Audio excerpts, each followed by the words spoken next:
Story number 1. Whispers in the Snow. I've always been a skeptic.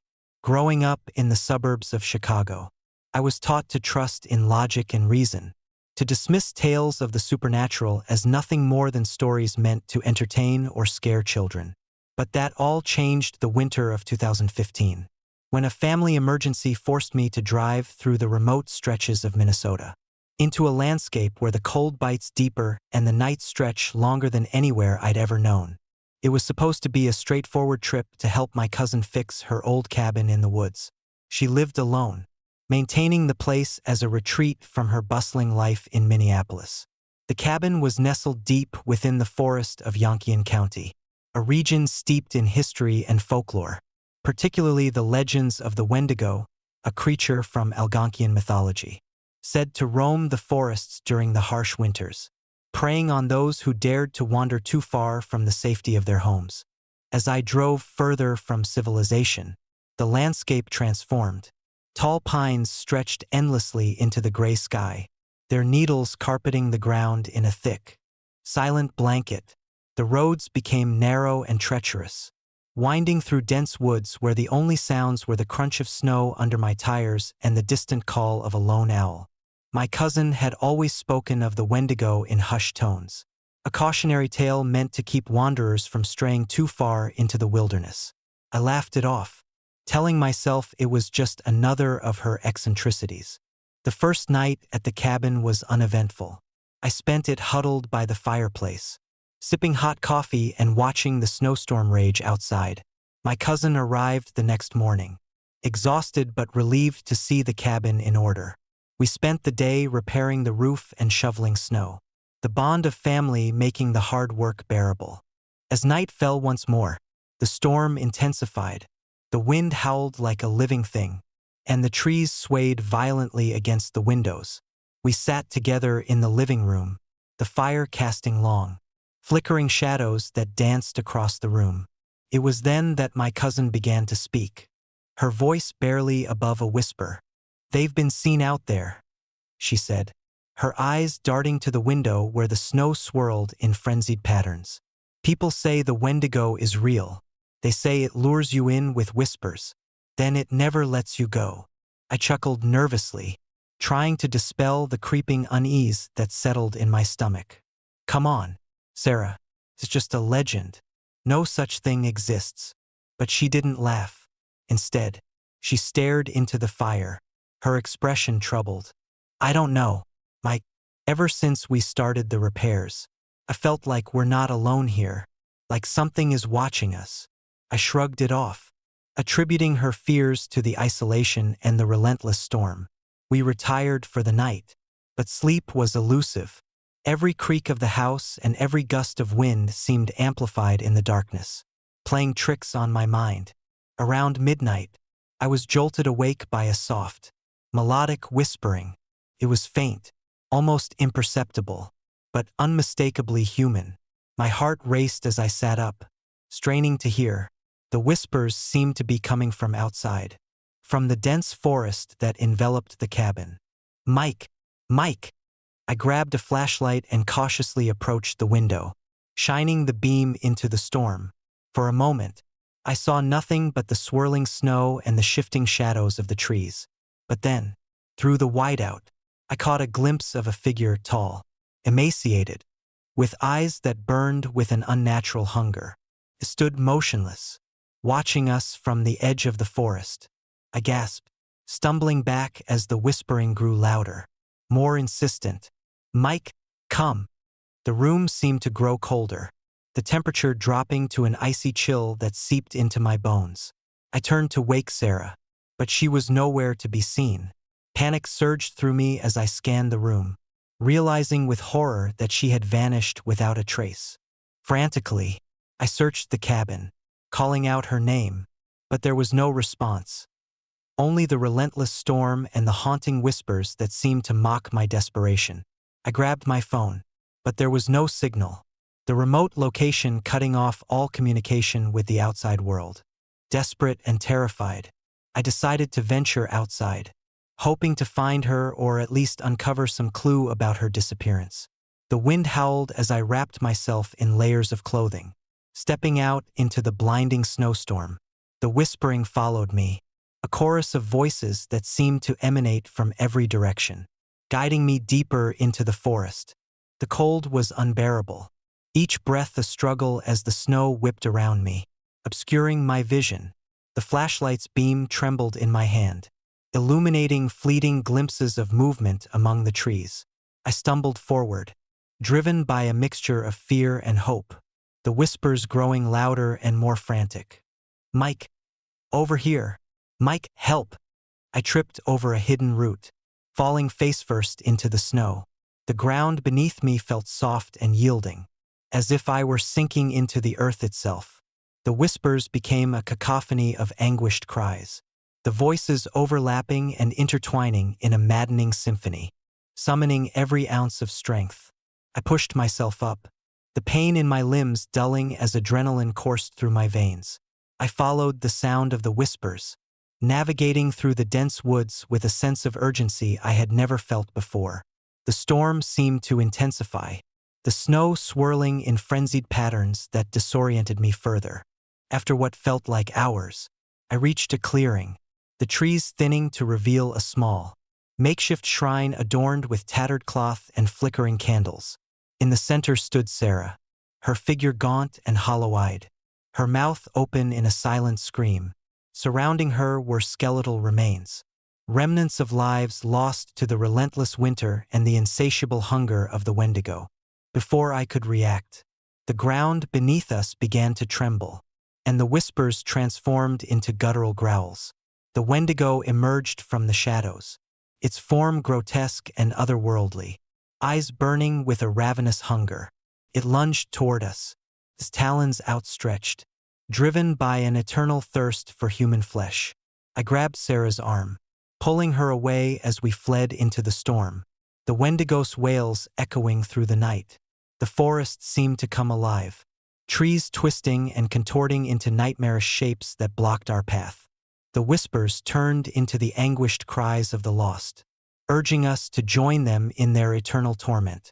We ran without direction, the storm relentless and unforgiving, until exhaustion overtook us and we collapsed in a thicket, the Wendigo closing in around us. Just as all hope seemed lost, the first light of dawn broke through the storm, banishing the shadows and the nightmare that had consumed us. When I awoke, I was lying on the edge of the clearing, the storm having passed, the sun casting a warm glow over the snow-covered ground. Sarah was nowhere to be seen, her fate sealed by the relentless hunger of the Wendigo. I staggered back to the cabin, my body numb and my mind shattered by the horrors I had witnessed. The days that followed were a blur of fear and grief. I contacted the authorities, but they dismissed my story as the ravings of a traumatized man. The remote location and lack of evidence made it impossible to prove what had truly happened that night. The whispers of the Wendigo remained, haunting me in my dreams and turning my days into a relentless battle against the fear that threatened to consume me. I left the cabin shortly after, never looking back, but the memory of the Wendigo lingered like a dark shadow over every winter that followed.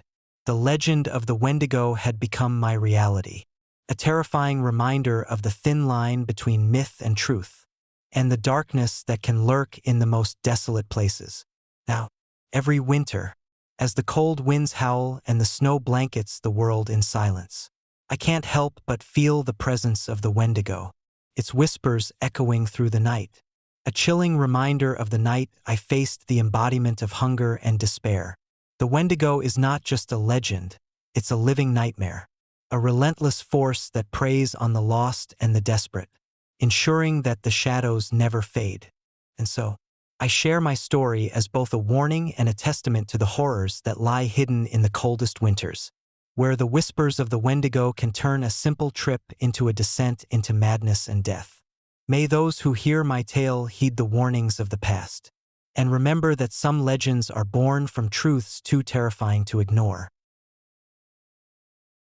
Story number 2. Shadows in the Blizzard. I've always believed that Alaska's pristine wilderness was both awe-inspiring and unforgiving. Growing up in the Midwest, I had only seen its grandeur through glossy postcards and nature documentaries. When I accepted a position as a winter caretaker for a remote lodge in the town of Snorridge, nestled deep within the Alaskan wilderness, I thought I was signing up for solitude and serene landscapes. What I didn't realize was that I was stepping into a living nightmare. Snorridge was a small, tight-knit community, its population dwindling as younger generations moved to cities for opportunities. The lodge itself was an imposing structure, built in the early 1900s, its wooden beams weathered by countless winters. The townsfolk spoke little of the lodge's history, but there was an unspoken tension in the air, especially as winter approached. They would warn me about the blizzards, how the snowstorms here were unlike any other, relentless and disorienting, trapping the unwary and sometimes claiming lives. My first week passed without incident. I reveled in the tranquility, waking up to the soft glow of dawn filtering through the large windows, spending my days maintaining the lodge, and my evenings wrapped in blankets by the fireplace, reading or journaling. But as the nights grew longer and the snow piled higher, an unsettling feeling began to creep into my routine. It was the beginning of January when the first storm hit. A fierce blizzard swept through Snorridge, reducing visibility to mere feet and cutting off all communication with the outside world. The wind howled like a chorus of angry spirits, and the snowflakes whipped against the windows with an almost sentient fury. The town was plunged into darkness, the only light coming from the dim glow of the lodge's interior. That night, as the storm raged outside, I sat alone in the lounge, the fire crackling and casting flickering shadows across the room. I was lost in thought when I heard it, a soft, rhythmic tapping at the window. At first, I dismissed it as the wind, but the sound was too deliberate, too consistent to be mere weather. My heart began to race as I cautiously approached the window, pulling aside the heavy drapes. There, standing in the swirling snow, was a figure, a tall, gaunt silhouette outlined by the faint light of the moon. His presence was both eerie and sorrowful, the way it stood motionless amidst the chaos of the storm. My rational mind screamed that it was impossible, that I was seeing things, but a chill ran down my spine as our eyes met. The figure's eyes were hollow, yet they seemed to pierce through me, filled with an unspoken plea. I stumbled back, my mind reeling. "Hello," I whispered, but no response came, only the relentless assault of the storm outside. The figure lingered for a moment longer before fading into the blinding snow, leaving me shaken and questioning my sanity. The next morning, the storm had abated, leaving a blanket of silence over Snorridge. I shared my experience with the locals, expecting skepticism or polite dismissal, but their reactions were different. An elderly woman named Margaret approached me, her eyes haunted. "You saw her," she said softly. "The lost one." Margaret explained that long ago, during a particularly brutal winter, a family had been caught in a blizzard near the lodge. They never made it back, and their spirits were said to roam the area, seeking shelter and solace from the unforgiving cold. It was believed that during the fiercest storms, their apparitions would appear, their sorrow palpable in the howling winds. That night, another storm rolled in, fiercer than the last. As the winds battered the lodge, I couldn't shake the feeling that something was watching me. The tapping returned, louder this time, echoing through the halls like mournful footsteps, determined to understand. I grabbed my flashlight and ventured into the dimly lit corridors, the storm outside pressing against the windows like a living entity. The tapping led me to the old storage room, a place rarely used and cluttered with forgotten supplies. As I entered, the temperature dropped sharply, my breath visible in the frigid air. In the corner, partially obscured by shadows, I saw her, the same figure from the window. This time, she was clearer, her form more defined, her eyes filled with anguish. "Please help us," she whispered, her voice a haunting melody amidst the storm's fury. I reached out, my hand trembling. "What do you need?" Before she could respond, The room plunged into darkness as the lights flickered and went out. Panic surged through me as the whispers of lost souls filled the air, their voices overlapping in a cacophony of despair. The temperature dropped even further, frost forming on the edges of my vision. I fumbled for my flashlight, the beam cutting through the darkness, revealing more apparitions, families frozen in time, their expressions etched with sorrow and fear. I realized then that these spirits were trapped, their eternal winter a prison from which they could not escape. They sought warmth, companionship, and a way to find peace amidst the relentless cold. The realization hit me hard. These apparitions were not malevolent, but desperate, their haunting a plea for help rather than a desire to harm. Determined to assist them, I began researching ways to help restless spirits find peace. I consulted local historians, spiritual leaders, and even delved into old texts about Algonquian folklore, learning about rituals that could guide the lost souls to the afterlife. Armed with this knowledge, I organized a ceremony, inviting the townsfolk to join me in offering prayers and blessings to the trapped spirits. On the night of the ceremony, the storm returned with renewed ferocity. As if resisting our efforts, we gathered in the lodge's main hall, candles flickering against the oppressive darkness, forming a circle of hope amidst the despair. I led the prayers, my voice steady despite the fear gnawing at my insides. As we chanted, the apparitions appeared more frequently, their forms wavering like mirages in the storm. The lost one stood at the center of the circle, her presence more intense than ever. "Thank you," she whispered, her voice filled with relief and gratitude. The other spirits nodded in unison, their sorrow lifting as the prayers echoed through the lodge. The storm began to subside, the winds lessening as the first light of dawn broke through the darkness. The apparitions faded one by one, their forms dissolving into the morning mist, leaving behind a profound sense of peace and accomplishment. Snorridge seemed lighter, the oppressive atmosphere lifting as if a heavy burden had been removed. In the weeks that followed, the hauntings ceased, the lodge returning to its tranquil state. The townsfolk expressed their gratitude, sharing stories of how the ceremony had brought a sense of closure and healing to the community. I felt a deep sense of fulfillment, knowing that I had played a part in helping the lost souls find peace. But the experience left an indelible mark on me. The memories of those apparitions, their sorrowful pleas, and the relentless storms lingered in my mind, a constant reminder of the thin line between life and death, and the enduring connection between the living and the spirits of the past. Snorridge had taught me that even in the most desolate and harsh environments, compassion and understanding could bridge the gap between worlds, offering solace to those who could no longer find it themselves.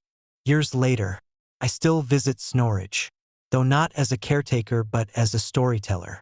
Sharing the tale of the winter I encountered the ghosts of the blizzard. The lodge remains a beacon of hope and remembrance, its halls no longer echoing with sorrow but filled with the warmth of a community united in empathy and respect for the spirits that once roamed its corridors.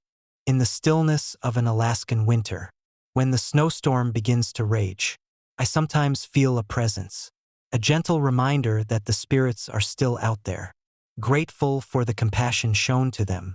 And as I gaze into the swirling snow, I hold on to the belief that even the coldest winters can bring warmth through the bonds of humanity and the shared desire to bring peace to those who linger in the shadows. Story number 3. The Lantern Walker. I've always been drawn to solitude, finding peace in the vastness of nature. That's why, when I accepted the job as the winter caretaker for the remote cabin on the shores of Lake Superior in Michigan, it seemed like the perfect escape from the chaos of city life. Little did I know, the isolation and biting cold would lead me to confront a legend that locals whispered about with a mix of fear and reverence: the Lantern Walker. The cabin was nestled on a narrow peninsula, jutting out into the frozen expanse of Lake Superior, surrounded by dense forests and miles away from the nearest town. It was a place where time seemed to stand still. The first few days were uneventful, filled with routine maintenance and the serene beauty of snow-covered landscapes. The nights were long and quiet, broken only by the howl of the wind and the occasional crack of ice shifting beneath the lake's surface. On the third night, as the temperature plummeted and the storm clouds gathered ominously on the horizon, I settled into the living room with a hot cup of coffee. The fireplace crackled, casting flickering shadows that danced across the room. It was then that I heard it, a soft, rhythmic tapping coming from the window. At first, I dismissed it as the wind playing tricks, but the sound persisted, growing louder and more deliberate. Curiosity piqued. I approached the window and peered out into the darkness. The storm had broken, unleashing a fierce blizzard that whipped the lake into a frenzy. Visibility was near zero, but amidst the swirling snow, I caught a glimpse of a figure tall and gaunt, walking cautiously across the thin ice. He held a lantern that cast a pale, eerie glow, his steps slow and measured as if every movement was a struggle against the unforgiving cold. My heart raced as I watched him. The image burned into my mind. I knew then that I was witnessing the lantern walker, a spirit said to be the restless soul of a fisherman who perished on the lake decades ago. According to local lore, he roams the frozen waters during the harshest winters, forever searching for his way back home, his lantern a beacon in the endless night. Unable to tear my eyes away, I felt a chill seep into my bones. The man continued his solitary trek, the ice beneath his feet groaning ominously with each step. I wondered how long he'd been wandering, trapped in this endless loop of despair and longing.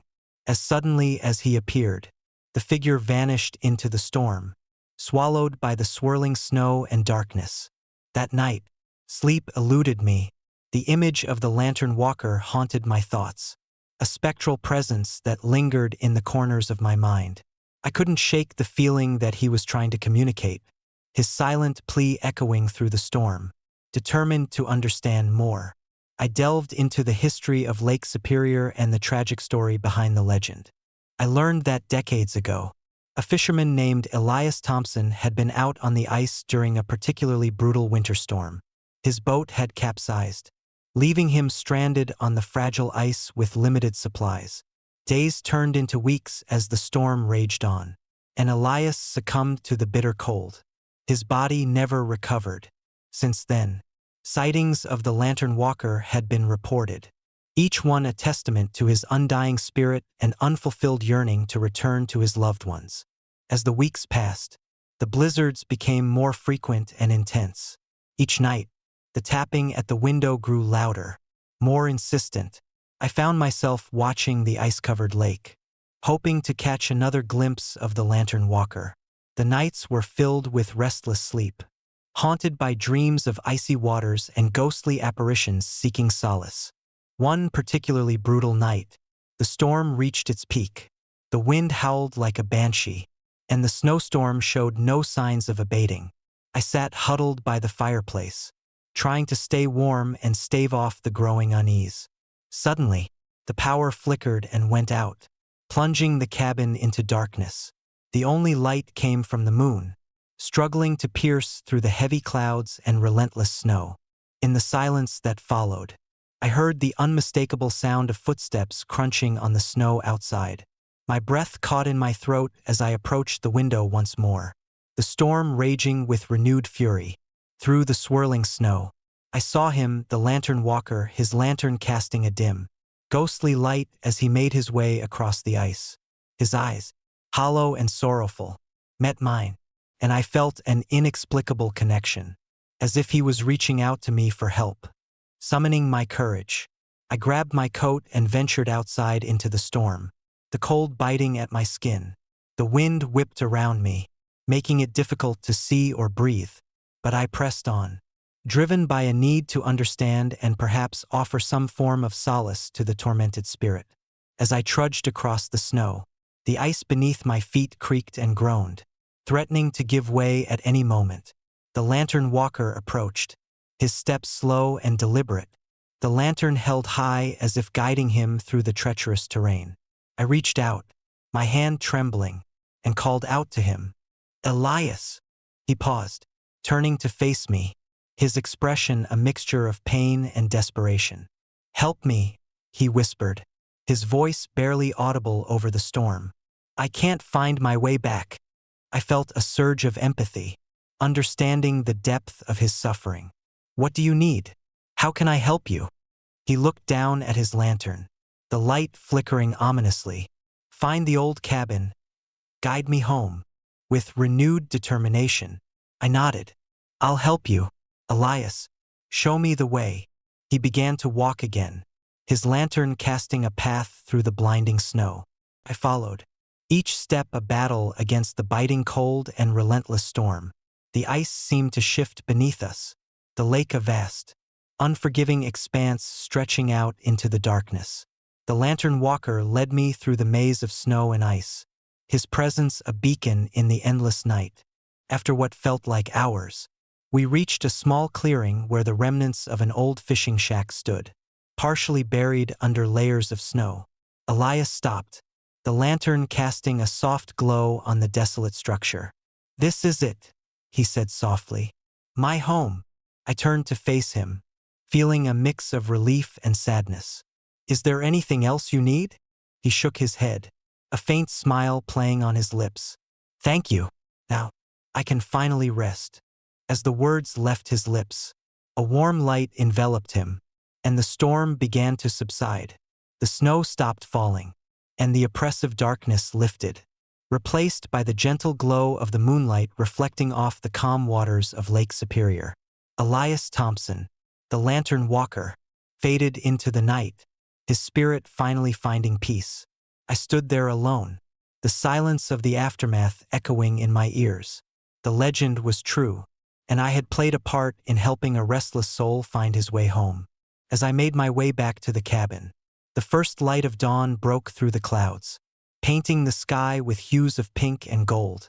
In the days that followed, the storms became less frequent, and the sense of unease that had gripped me began to dissipate.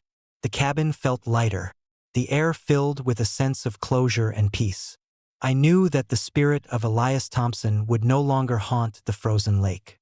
His story one of tragedy and redemption that would be remembered by those who knew the legend of the Lantern Walker. But sometimes, on cold winter nights, when the wind howls just right, I still see a faint glow across the ice, a reminder of the night I walked with a ghost, helping him find his way back home. Story number 4. The Girl on the Snowy Road. Winter in Vermont was a relentless beast. A season of biting cold and endless snow that transformed the familiar landscape into a desolate expanse. I had always found solace in the quietude it brought, a stark contrast to the cacophony of city life I'd left behind. My new job as a truck driver had granted me the freedom to traverse these silent roads. But with it came an old local legend that lingered like a shadow in my mind. The tale of the girl on the snowy road. Locals spoke of her in hushed tones, recounting stories of a young girl dressed in a flowing white dress who appeared on the most desolate stretches of road during fierce winter storms. They said she wandered the icy lanes, searching for something or someone. Those unfortunate enough to stop and offer help reported a chilling experience. The girl would step into their vehicle, her presence serene yet sorrowful, and vanish without a trace once the car was in motion. Some believed she was the restless spirit of a girl who had perished in a tragic accident years ago, forever tethered to the road where her life had ended. I had always been skeptical of such tales, attributing them to the collective imagination of a community trying to make sense of the unforgiving winter. But there was something about the story that gnawed at me, a curiosity that refused to be quelled. Perhaps it was the solitude of my profession, the endless hours spent alone on winding roads. Or maybe it was the stark beauty of the snow-covered landscape that made the legend feel almost real. It was late January when the storm hit. The sky was a steel gray, and the wind howled like a chorus of lost souls. Visibility was minimal, the snow swirling in blinding fury as I navigated the narrow lanes of rural Vermont. My truck's headlights pierced through the darkness, illuminating the path ahead. But the road seemed to stretch infinitely, disappearing into the heart of the storm. As I drove, The radio crackled with intermittent weather updates. The dispatcher's voice a distant echo. My thoughts drifted to the legend, dismissing it as mere folklore. Yet, an uneasy feeling settled in my chest. A sense that I wasn't entirely alone out here. The road was eerily quiet. The only sounds the crunch of snow beneath my tires and the relentless battering of the storm. Then, through the curtain of snow, I saw her, a figure in white standing by the roadside, her dress billowing in the wind like spectral wings. My heart skipped a beat as I slowed the truck, trying to make out her features through the blinding flurries.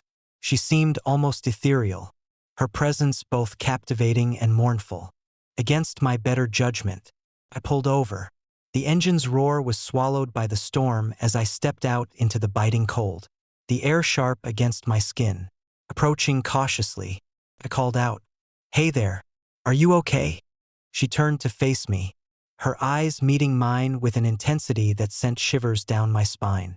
Her expression was one of profound sadness, as if she carried the weight of 1,000 unspoken sorrows. Without a word, she stepped forward and climbed into the passenger seat, her movements graceful and deliberate. "Thank you," she whispered, her voice barely audible over the wind. "I need to go home," I nodded, feeling a strange compulsion to help her. "Sure, let me get you warmed up." As I drove, she sat silently beside me, the storm raging around us like a living entity. I tried to engage her in conversation, but she remained withdrawn, her gaze fixed on the endless expanse of snow outside the window. There was an otherworldly quality to her presence, a sense that she wasn't bound by the same rules of time and space that governed my reality. After a few minutes, I glanced over to see her staring intently at the dashboard clock. It was midnight. The storm showed no signs of abating, the road still obscured by the relentless snow. "Where are we headed?" I asked, trying to break the silence. She pointed to a distant hill, barely visible through the storm. "Home is there," she replied softly. I followed her gaze, my mind racing to identify any familiar landmarks. There was nothing in sight, just the endless whiteness that seemed to stretch on forever. "Are you sure about this? It's freezing out here."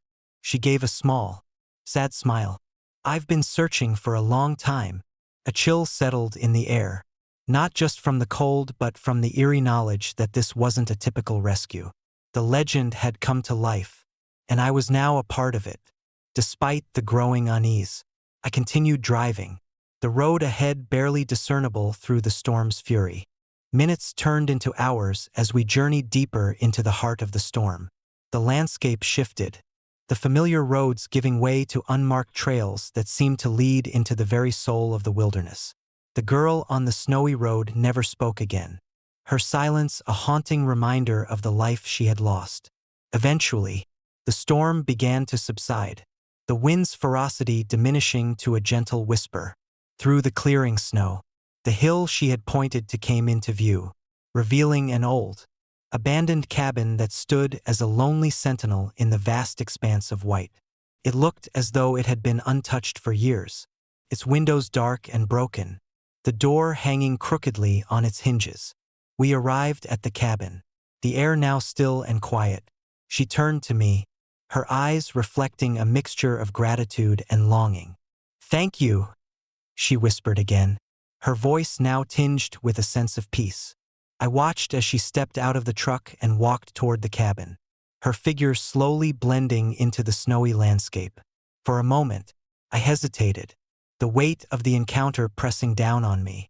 Then, as the last of her presence faded, I realized that the cabin stood empty, the legend no longer just a story but a poignant reality. Returning to my truck, I felt a profound sense of melancholy. The storm had passed, but the memory of that night lingered like a shadow in my mind. The girl on the snowy road had found her way home, but the encounter left me changed, a silent witness to a story that transcended the boundaries of life and death. In the days that followed, I couldn't help but reflect on the thin veil that separates our world from the spirits that linger in the frozen wilderness. The legend of the Lantern Walker was no longer just a tale to scare off wanderers. It was a testament to the enduring connection between the living and the dead, a reminder that some souls are bound to the earth by circumstances beyond their control. Years later, whenever a fierce winter storm rolls in, I find myself driving down that desolate road, hoping to catch another glimpse of her. Sometimes, amidst the swirling snow, I swear I see a figure in white, standing alone against the storm, her lantern a beacon of hope and a symbol of a love that transcends the icy grip of death. The girl on the snowy road remains a haunting presence in my memories, a ghostly reminder of that night when legend and reality intertwined, leaving me forever changed by the encounter with a spirit searching for peace in the heart of the unforgiving winter. Story number 5. The House on the Snowy Hill. I've always been drawn to the quiet solitude that the mountains of Colorado offer. There's something about the vast, unending white landscapes that soothes the chaos of everyday life. When the opportunity arose to take a temporary job as the caretaker of an old cabin perched atop Snowy Hill, I jumped at the chance. The job was simple: maintain the property during the harsh winter months when the roads were impassable and the snow piled high enough to swallow the landscape whole. The cabin was a relic from another era, built in the early 1900s by a reclusive family who had long since vanished without a trace. Locals spoke of it in hushed tones, weaving tales of the supernatural that seemed to cling to the house like the ever-present snow. They called it the House on the Snowy Hill, a place where the boundaries between the living and the dead were said to blur during the relentless winter storms. I arrived on a crisp November morning, the sky a clear, piercing blue that belied the impending storm brewing on the horizon. The drive up the winding mountain road was treacherous, the snow already beginning to blanket the trees in a pristine layer of white. As I approached the hilltop, the house came into view, a sturdy wooden structure with steeply pitched roofs and large windows that seemed to stare out into the endless expanse of snow-covered wilderness. The first few days were uneventful. I spent my time shoveling snow, maintaining the heating system, and exploring the creaky old house. It was spacious, with high ceilings and a grand fireplace that dominated the main living area. The furnishings were antique, covered in white sheets that gave the place an eerie, ghostly appearance.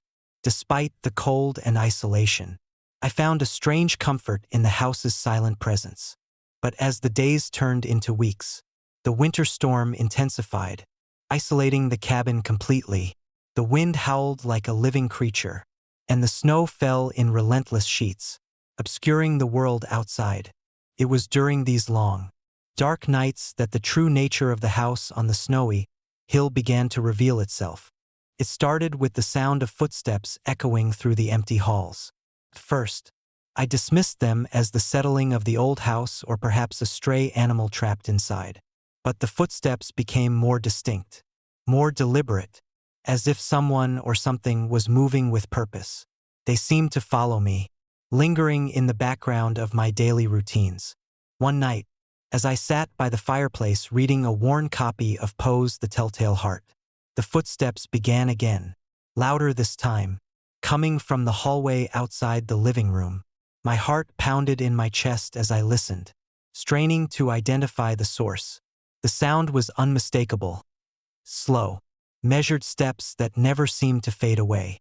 No matter how long I waited, I cautiously approached the hallway, flashlight in hand, the beam cutting through the thick darkness. The house was silent, the only sound the crackling of the fire and the storm raging outside. I reached the end of the corridor, where a large portrait of the original owners hung above the staircase.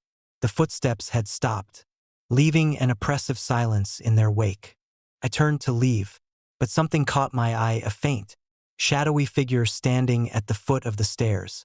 It was a man, dressed in an old-fashioned suit, his features blurred by the dim light. He stared blankly at me, his presence sending a chill down my spine. I blinked, and he was gone, leaving me alone in the darkness once more. The next morning, the storm showed no signs of abating. The snow continued to pile higher, isolating the cabin from the rest of the world.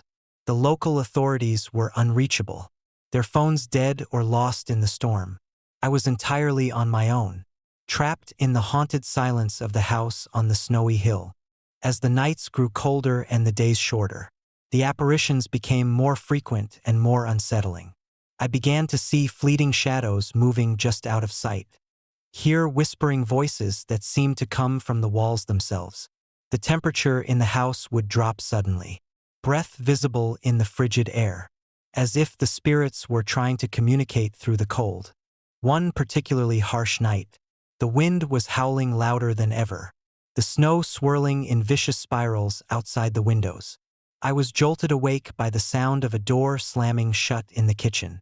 Grabbing my flashlight, I rushed to investigate, finding the door to the pantry wide open despite my clear memory of closing it.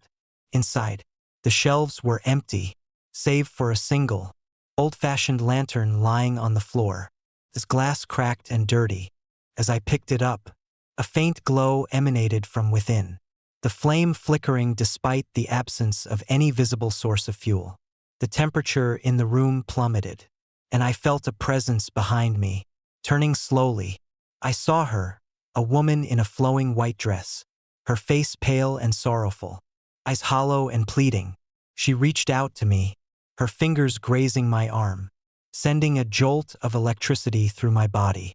"Help us," she whispered, her voice barely audible over the storm. "We cannot find our way home." I stumbled back, the lantern slipping from my grasp and shattering on the floor, the flame extinguishing instantly. The room was plunged into darkness, the only light coming from the storm outside. The woman vanished, leaving me alone with my racing heart and the echo of her desperate plea. Determined to understand what was happening, I delved into the house's history. I discovered that the original owners had met a tragic end during a particularly brutal winter storm decades ago.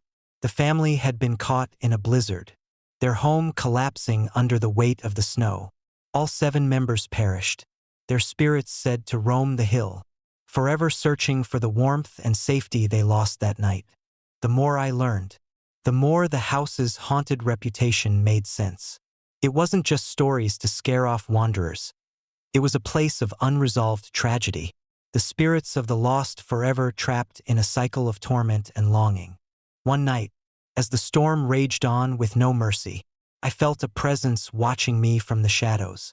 The whispers returned, louder and more insistent, guiding me to the attic. With a deep breath, I climbed the creaky stairs, my flashlight barely illuminating the space.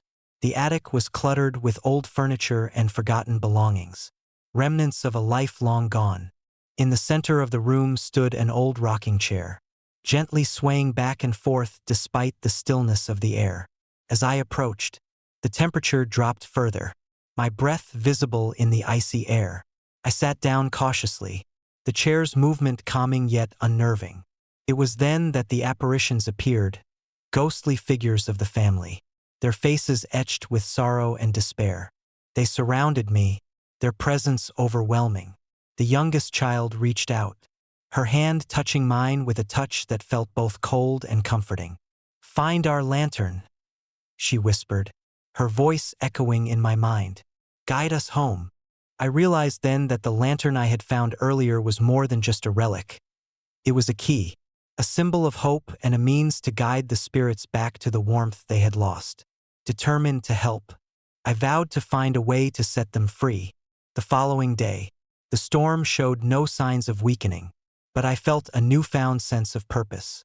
I searched the house, gathering any items that might hold significance to the family's final moments. Old photographs, letters, and personal belongings, each piece of the puzzle brought me closer to understanding their plight. In the basement, I found a hidden compartment beneath the floorboards, revealing a collection of journals and a map of the surrounding area.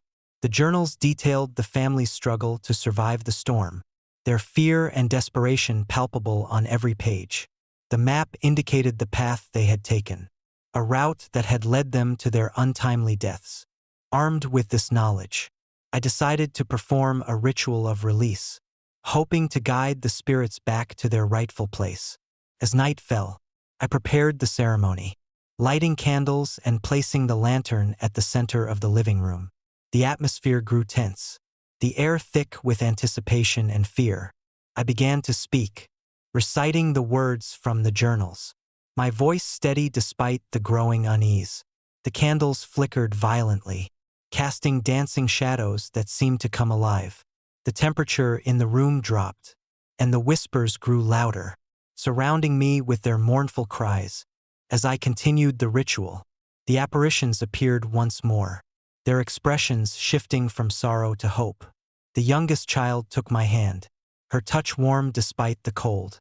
"Thank you," she whispered, her eyes shining with gratitude. "Now, we can go home." A brilliant light filled the room, dispelling the darkness and lifting the oppressive atmosphere. The spirits began to fade, their forms dissolving into the air like mist. The lantern glowed brightly, its light guiding them back to the path they had once taken. As the last of the apparitions vanished, the storm outside began to calm, the winds dying down and the snow settling peacefully. I felt a profound sense of relief and accomplishment, knowing that I had helped the lost souls find peace after years of torment. In the days that followed, the house on the snowy hill seemed to breathe a sigh of relief, the haunted presence lifted by the release of its restless inhabitants. The local authorities, upon hearing my story, decided to preserve the house as a historical site, honoring the memory of the family who had once called it home. I left Snowy Hill with a heavy heart, carrying the memories of those tragic winters and the spirits I had encountered. The experience taught me that even in the most desolate and coldest places, compassion and understanding could bridge the gap between life and death, offering solace to those who could no longer find it themselves. But sometimes, on the coldest nights, when the wind howls through the mountains and the snow blankets the land in silence, I still hear the faint echoes of footsteps and the soft whispers of lost souls searching for their way home. The house on the snowy hill remains a testament to the enduring power of love, loss, and the unbreakable bonds that transcend even the harshest of winters. Story number 6. Ghost Ship on the Frozen Sea. Winter on the Maine coast is a relentless adversary. The bitter cold seeps into every crack and crevice, turning the world into a monochromatic expanse of white and gray. I've always found solace in this desolate beauty, a stark contrast to the chaos of city life I'd left behind. That's why, as a freelance writer, I decided to spend the winter months in the small fishing town of Black Harbor, hoping to capture the essence of Maine's rugged winters for my next book.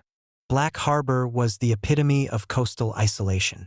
Nestled between towering cliffs and the vast Atlantic Ocean, the town was accessible only by a narrow, winding road that disappeared into the snow-covered wilderness. The locals were a hardy bunch, their lives intertwined with the unforgiving sea and the merciless winter storms that battered the coastline year-round. Within the town, there was an old legend that sent shivers down the spines of even the most seasoned fishermen, the tale of the ghost ship on the frozen sea. According to the stories passed down through generations, on the coldest nights of winter, a spectral vessel would appear on the ice, its sails torn and tattered, covered in a thick layer of frost. The ship was manned by skeleton sailors, their bony hands clutching lanterns that emitted an eerie blue glow. It was said that the ghost ship was the cursed remnants of the SS Mariner, a vessel that had vanished without a trace during a brutal winter storm decades ago, taking all hands with her. Most dismissed the legend as nothing more than a ghost story meant to scare children and keep wanderers from venturing too far onto the frozen sea. But the older fishermen knew better. They spoke of seeing the ship on moonless nights when the snow fell thick and fast, its lanterns casting an unnatural light that seemed to beckon lost souls to their doom. I was skeptical, of course. Rationality had always been my guiding principle, and supernatural explanations didn't hold much weight in my analytical mind. Yet, as the weeks went by and the temperature plummeted, the stories of the ghost ship began to permeate my thoughts more frequently. I found myself gazing out at the frozen expanse, half expecting to catch a glimpse of the spectral vessel cutting through the ice. One particularly frigid night, the storm rolled in with a vengeance. The wind howled like a chorus of tortured souls, and the snow piled high against the windows, turning the world outside into a swirling maelstrom of white. I was bundled up in my thickest coat, sitting by the fireplace in my rented cabin, typing away on my laptop. The flickering flames cast dancing shadows across the room, creating an almost hypnotic rhythm. As midnight approached, the storm intensified, the blizzard reaching a peak that made it nearly impossible to see beyond the cabin's perimeter. I heard the familiar sounds of the wind battling against the house's sturdy frame, the creaks and groans of wood strained by the relentless onslaught. Just as I was about to call it a night, a soft, rhythmic tapping echoed through the cabin, starting faintly and growing louder with each passing second. My heart skipped a beat. I froze, listening intently. The tapping continued, persistent and deliberate, coming from outside. I grabbed my flashlight and cautiously approached the window, my breath visible in the icy air. Squinting through the swirling snow, I saw it, a shadowy figure standing on the frozen sea, far off in the distance. My rational mind screamed to ignore it, to tell myself it was just a trick of the light or debris caught in the storm. But something in my gut refused to let go of the image. I turned away, dismissing the sighting, and returned to my work. Yet, the tapping persisted, now accompanied by a faint, mournful wailing that seemed to emanate from the very heart of the storm. Unable to resist, I made my way to the back of the cabin, where a narrow doorway led to a small porch overlooking the frozen sea.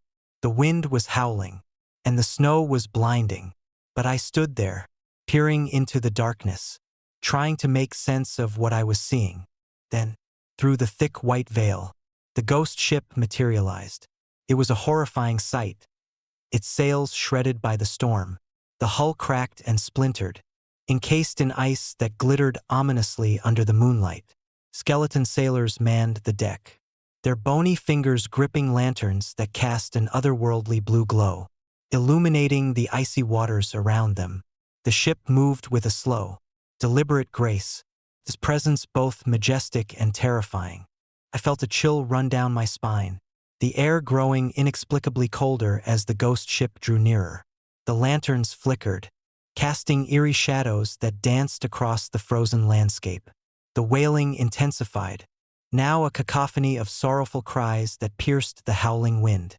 It was as if the spirits aboard the ship were mourning their eternal imprisonment, their cries echoing across the desolate ice.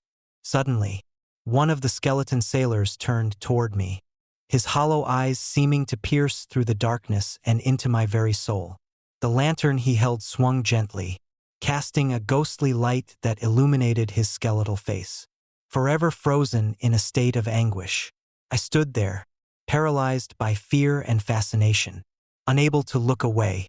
Without warning, the ship began to fade, dissolving into the storm like mist in the morning sun. The wailing subsided, replaced by the relentless howl of the wind and the whisper of the falling snow. I stood alone on the porch, my heart pounding in my chest. The image of the ghost ship seared into my memory. The next morning, the storm had passed, leaving behind a pristine blanket of snow and an eerie silence. I found myself unable to shake the night's events. The legend of the ghost ship no longer just a story but a haunting reality. Determined to uncover the truth, I delved deeper into the history of the SS Mariner and the mysterious disappearance that had given rise to the legend.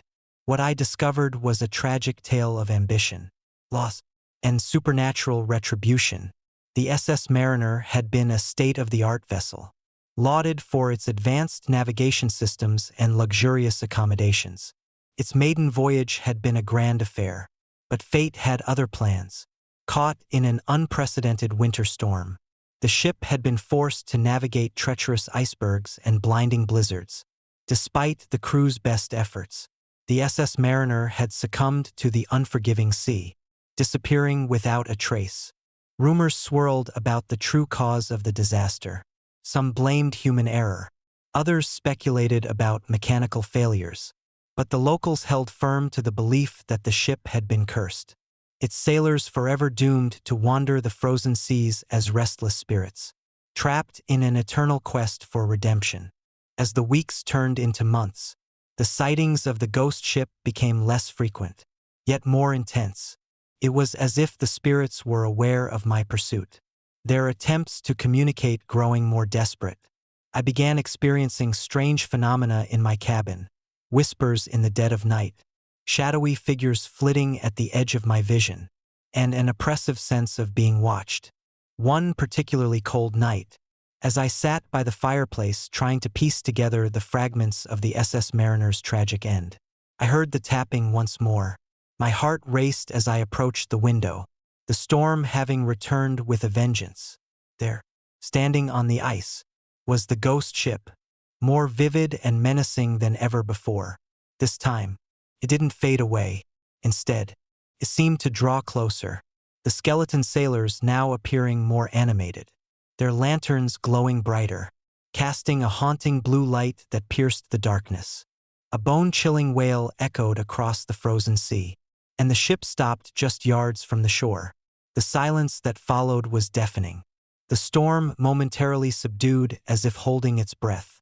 I watched in awe and terror as the ghost ship began to disembark. Skeleton sailors descending onto the ice, their lanterns leading a spectral procession toward me. I felt an overwhelming urge to flee, but my legs refused to obey.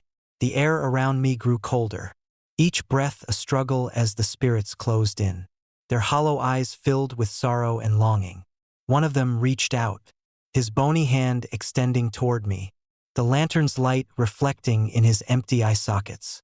"Help us," he whispered, his voice a haunting melody that resonated deep within my soul. "Guide us home." Tears welled up in my eyes as I realized the depth of their despair. These were not malevolent spirits but lost souls yearning for peace, their eternal torment fueled by their inability to find their way back. Summoning every ounce of courage, I took a step forward, my voice barely a whisper. "I'll help you. Tell me what you need." The spirits paused, their presence momentarily hesitant, before they began to lead me back to my cabin. Together, we navigated the treacherous ice, the lanterns illuminating a path that seemed to merge reality with the supernatural. Inside the cabin, I knew I had to perform a ritual of release, a way to guide the spirits to their final rest. Drawing from the local legends and ancient Algonquian rites, I began to chant, my voice steady despite the fear gnawing at me. The room grew colder, the air thick with the presence of the spirits. The lanterns flickered violently, their blue light casting an otherworldly glow that seemed to bridge the gap between the living and the dead. As I continued the ritual, the spirits began to fade, their forms becoming less defined, their sorrowful eyes reflecting a sense of peace. The ghost ship stood silent outside, its lanterns dimming as the last of the spirits found their way home. The oppressive atmosphere lifted, replaced by a serene stillness that settled over the cabin. Exhausted but relieved, I sank into the armchair by the fireplace, the room now warm and welcoming. The storm had passed, leaving behind a clear sky and a tranquil sea. The legend of the ghost ship on the frozen sea had transformed from a tale of horror to one of redemption and closure. In the days that followed, life in Black Harbor returned to its usual rhythm. The sightings of the ghost ship ceased, and the once fearful whispers turned into respectful nods of acknowledgement among the locals. I continued my stay in the town, now with a deeper understanding of the delicate balance between the living and the dead, and the importance of compassion in the face of tragedy. But even now, years later, the memory of that winter remains vivid in my mind. On cold nights, when the wind howls through the silent streets of Black Harbor and the snow blankets the world in a hushed stillness, I sometimes catch a faint glimmer on the horizon, a reminder of the spirits I helped find peace and the ghostly ship that once roamed the frozen sea. The house on the hill may still stand, covered in snow and silence, but it no longer holds the restless spirits that once haunted its icy shores. Instead, it stands as a testament to the power of empathy and the enduring hope that even the most tormented souls can find their way home with a little help. Story number 7. Screams from the Snowy Forest. I've always been fascinated by the untamed wilderness, the kind that sprawls beyond the limits of civilization and whispers secrets only the brave dare to uncover. So when the opportunity arose to spend the winter months as the caretaker of the old Miller cabin deep within the Minnesota woods, couldn't resist. It was the perfect escape from the relentless pace of city life, a chance to find solitude among towering pines and endless snow-covered landscapes. The cabin was a relic from another time, built in the early 1900s by a reclusive family that had long since vanished. Locals in the nearby town of Frostbite Junction spoke of it in hushed tones, weaving tales of eerie happenings and unexplained phenomena that plagued the area. They called it the Whispering Woods, a place where the snow never truly settled and the wind carried voices from the past. I arrived on a bitterly cold December evening, the sun barely peeking over the horizon as it struggled to pierce the thick blanket of clouds. The drive through the winding forest roads was treacherous, the snowdrifts piled high against the narrow lanes. By the time I reached the cabin, the storm had fully unleashed its fury, the wind howling like a chorus of lost souls and the snowflakes whipping around me in a frenzied dance. The cabin stood solitary atop a small hill, its wooden exterior weathered and worn by countless winters. I pushed open the heavy door, the hinges groaning in protest as I stepped inside. The interior was cold and musty, the air thick with the scent of aged timber and lingering memories. A fire roared to life in the stone fireplace, casting flickering shadows that danced across the room. Despite the warmth it provided, an uneasy feeling settled over me, a sense that I wasn't alone. I spent the first few days acclimating to the isolation, settling into a routine of maintaining the cabin and exploring the surrounding woods during the brief daylight hours. The days were short, barely enough time to gather firewood and check on the property before darkness reclaimed the sky. At night, the forest transformed into a vast, frozen expanse where the wind carried whispers that seemed almost intelligible. It was on the fourth night that I first heard the screams. I was lying in bed, bundled up in layers of blankets, trying to ignore the howling storm outside. The wind rattled the windows, and the creaks of the old house settled into a rhythm that matched the storm's fury. Then, piercing through the noise, came a scream, a raw, agonized sound that sent chills down my spine. It was a sound unlike any I'd ever heard, a mix of despair and terror that echoed through the cabin's walls. I sat up, heart pounding, straining to locate the source of the noise. The scream was followed by another, and then another, each one more intense than the last. They seemed to come from all around me, emanating from the very heart of the forest. I grabbed my flashlight and cautiously made my way to the window, peering out into the blinding snowstorm. For a moment, I saw nothing but the swirling white. But then, through the haze, I caught a glimpse of a figure, a silhouette moving swiftly across the frozen ground, its shape barely discernible against the whiteout conditions. The next morning, I confided in Mary, the only other resident of Frostbite Junction, a grizzled old man who ran the local diner. He listened to my story with a furrowed brow, his eyes reflecting a deep-seated fear. "You've heard the screams," he said quietly. "They say it's the spirits of those who never made it out of the woods, trapped by the unforgiving winter." I tried to brush it off as a figment of my imagination, a product of the isolation and the relentless storm. But Mary's words lingered in my mind, casting a shadow over my skepticism. Determined to get to the bottom of it, I decided to venture deeper into the forest, hoping to uncover the truth behind the legends.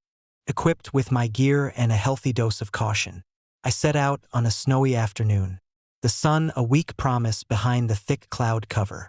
The forest was a labyrinth of white, each tree a sentinel standing guard over the secrets of the woods. The deeper I went, the more the silence enveloped me, broken only by the crunch of my boots on the snow and the distant howl of the wind.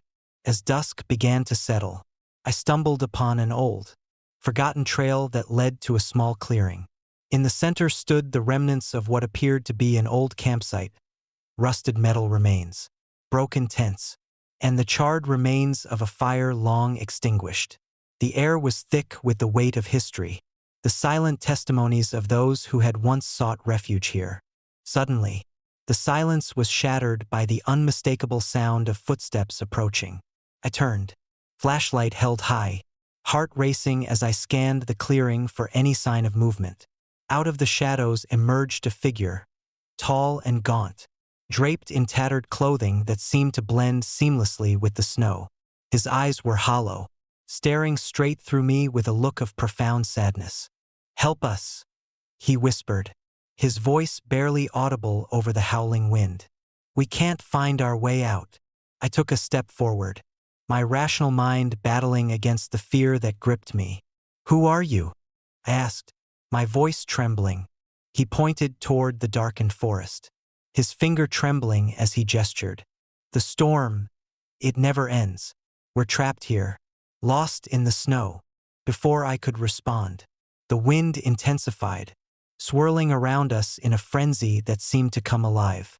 The figure began to fade, his form dissolving into the snowflakes as if he were nothing more than a ghostly apparition. I reached out, desperation clawing at my senses, but my hand met only cold air. Panicked, I turned to leave, only to hear the screams again, closer this time, echoing through the trees with an intensity that sent shivers down my spine. Quickened my pace. The path back to the cabin now obscured by the relentless snowstorm that had descended with renewed fury. The forest seemed to close in around me, the trees towering like ancient guardians watching my every move.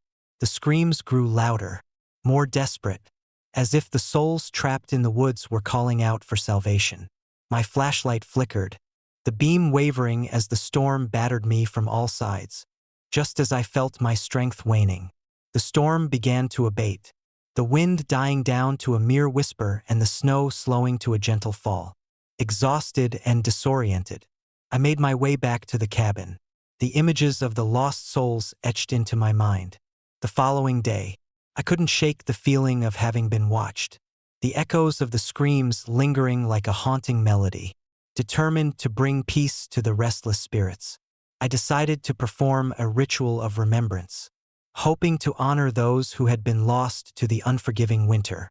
Under the light of a full moon, I gathered candles and personal items I had found during my exploration. Setting them in the center of the living room, I began to chant the words of an ancient Algonquian prayer, my voice steady despite the lingering fear. The air grew thick with anticipation, the temperature dropping once more as if the spirits were sensing my intentions. As the ritual progressed, the room was filled with a palpable energy, the candles flickering in unison as the spirits began to materialize. One by one, the figures appeared: men, women, and children, their eyes filled with a mix of sorrow and gratitude. The ghost ship on the frozen sea, the girl on the snowy road, and countless others who had been trapped in the endless winter found their voices through me. "Thank you," they whispered in unison, their voices a harmonious blend of relief and peace. "We can finally rest." A wave of warmth washed over the room, the oppressive chill lifting as the spirits began to fade, their forms dissolving into the night air. The storm outside ceased entirely, replaced by a serene calm that settled over the cabin and the surrounding forest. In the days that followed, the haunting disappeared, leaving behind only the memory of the spirits I had helped to free. The locals spoke of a change in the Whispering Woods, a sense of peace replacing the former fear that had gripped the area. I knew that the legends had been true, but I had also witnessed the power of compassion and understanding to bridge the gap between the living and the dead. As spring began to thaw the frozen landscape, I prepared to leave Snorridge, the cabin now a symbol of both sorrow and redemption. The experience had changed me, deepening my appreciation for the mysteries that lie hidden in the wild and the stories that bind us to the past. But even now, whenever a winter storm approaches, I can't help but think of the Whispering Woods and the lost souls who once roamed its snowy expanse. The screams that echoed through the night are now a distant memory, a reminder of the delicate balance between life and death, and the enduring hope that even in the coldest of winters, warmth and peace can be found through understanding and empathy.